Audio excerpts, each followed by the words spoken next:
எல்லாருக்கும் வணக்கம் and welcome back to our channel. விஜயோடைய மதுரை மாநாடு அதில் அவர் பேசின விஷயங்கள், அதுக்கு எடப்பாடி பழனிசாமி கொடுத்த பயங்கரமான ரிப்ளை, இதுக்கு முன்னாடி யாரும் கொடுக்காத அளவுக்கு அப்படி ஒரு பயங்கரமான ரிப்ளை. இதை பற்றி தான் இந்த வீடியோவில் வந்துட்டு பார்க்க போகிறோம்.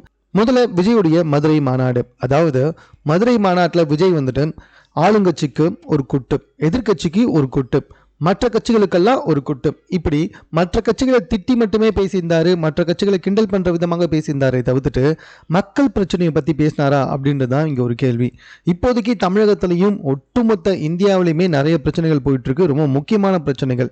அதாவது எலெக்ஷன் கமிஷன் வந்துட்டு மிகப்பெரிய அளவில் வந்துட்டு தவறு செய்திருக்கு அப்படின்னு கிட்டத்தட்ட 10-15 லட்சம் ஓட்டாளர்களுக்கு மேல வந்துட்டு தவறான ஓட்டாளர்கள் 2 பேர் வாக்குப்பதிவு செய்திருக்காங்க, பேரு கிடையாது, முகவரி கிடையாது அப்படின்னு நிறைய கம்ப்ளைண்ட் வந்துட்டு எலெக்ஷன் கமிஷன் மீது வைத்திருக்காரு ராகுல் காந்தி. இது சம்பந்தமா அவர் பேசவே இல்லை. இந்திய ஜனநாயகமே கேள்விக்குறியா இருக்க விஷயத்தை பத்தி ஒரு வார்த்தை கூட பேசல. ரெண்டாவது, ஆவண கொலைகளும் ஜாதி கொலைகளும் அதிகமாயிட்டே போயிட்டு இருக்கு, இதை பத்தி பேசுவாரா, அதுக்கு ஏதாவது கண்டனம் தெரிவிப்பாரா அப்படின்னு சொல்லி பார்த்தா அதை பத்தியும் எதுவுமே கிடையாது.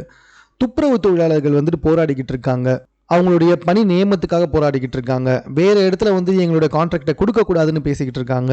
இது சம்பந்தமா ஏதாவது பேசியிருப்பாருன்னா பார்த்தா அதுவும் கிடையாது. சரிப்பா, டிஎம்கேவே சேர்ந்த இப்போ கரண்ட் பில்லாம் அதிகமாகிக்கிட்டே போயிட்டு இருக்கான், அப்பப்போ சொத்து வரியும் அதிகமாகிக்கிட்டே போயிட்டு இருக்காங்களாம், இதை பற்றி பேசுவார்னு பார்த்தா அதை பற்றியும் எதுவுமே கிடையாது. அவர் பாட்டுன்னு ஆளுங்கட்சி எதிர்கட்சி இவரை திட்டுற கட்சிகளெல்லாம் மறுபடியும் திட்டிட்டு போயிருக்காரே தவிர்த்துட்டு வேற எதை பற்றியாவது மக்கள் பிரச்சனையை பற்றி, டே டு டே பிரச்சனையை பற்றி பேசுவார்னு பார்த்தா கிடையாதுங்க. இப்பெல்லாம் பேசுறதுனால நான் ஒன்றும் விஜய்க்கு எதிரானவெல்லாம் கிடையாது, எனக்குமே மாற்று அரசியல் தேவைப்படுது. மாறி மாறி இந்த 2 கட்சிகள் மட்டுமே வந்துட்டு ஆட்சியில் வந்துக்கிட்டு இருக்காங்க, வேறு ஒரு வந்தால் நல்லா இருக்கும் அப்படின்னு நினைக்கிறவன் தான் நானுமே.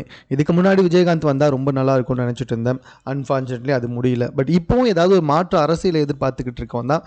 பட் இருந்தாலுமே விஜய் பண்ணிட்டு இருக்க விஷயம் கொஞ்சம் வந்துட்டு டிசப்பாயிண்டடாக தான் இருக்குது. சரி, இது குறித்து நம்மளுடைய எடப்பாடி பழனிசாமி அவர்கள் என்ன பேசினாரு, அதாவது விஜய் பேசும்போது அஇஅதிமுகவும் பயங்கரமாக டேமேஜ் பண்ணி பேசியிருந்தாரு, சுயமரியாதை பற்றி எல்லாம் பேசிட்டு இருந்தாரு.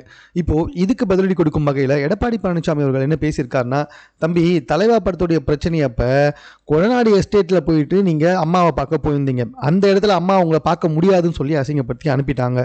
அதுக்கப்புறமா என்ன பண்ணீங்க, அம்மா காரில் போகிறப்ப நடு ரோட்லேயே நின்று கை கட்டிக்கிட்டு அம்மா கிட்ட மன்னிப்பு கேட்டீங்கன்றதை மறந்துடாதீங்க.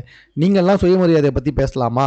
அந்த படம் ரிலீஸ் ஆகணும் அப்படின்னு சொல்லிட்டு காலில் விழாத குறையா வீடியோலாம் வெளியிட்டு இருந்தீங்க மன்னிப்பு கேட்டு. அப்படி மன்னிப்பு கேட்டு நீ சுயமரியாதையை பற்றி பேசலாமா? அந்த தம்பி ஏதோ விவரம் இல்லாமல் பேசிக்கிட்டு இருக்கு, அறியாமையில் பேசிக்கிட்டு இருக்கு, அவருக்கு எதுவும் புரியல அப்படின்ற மாதிரி வந்துட்டு எடப்பாடி பழனிசாமி ப்ரெஸ் மீட்டில் நேற்று சொல்லியிருக்காரு. அதாவது விஜயோடைய அந்த மதுரை மாநாடு முடியறதுக்கு அப்புறமா இவர்கிட்ட கேட்கப்பட்ட கேள்விகளுக்கு எடப்பாடி பழனிசாமி சொன்ன பதில் இதுதான். இந்த அளவுக்கு வந்துட்டு ஒரு ஸ்லிப்பர் ஷாட் எடப்பாடி பழனிசாமி யாருக்குமே கொடுத்ததில்லை அப்படின்னு தான் சொல்லணும்.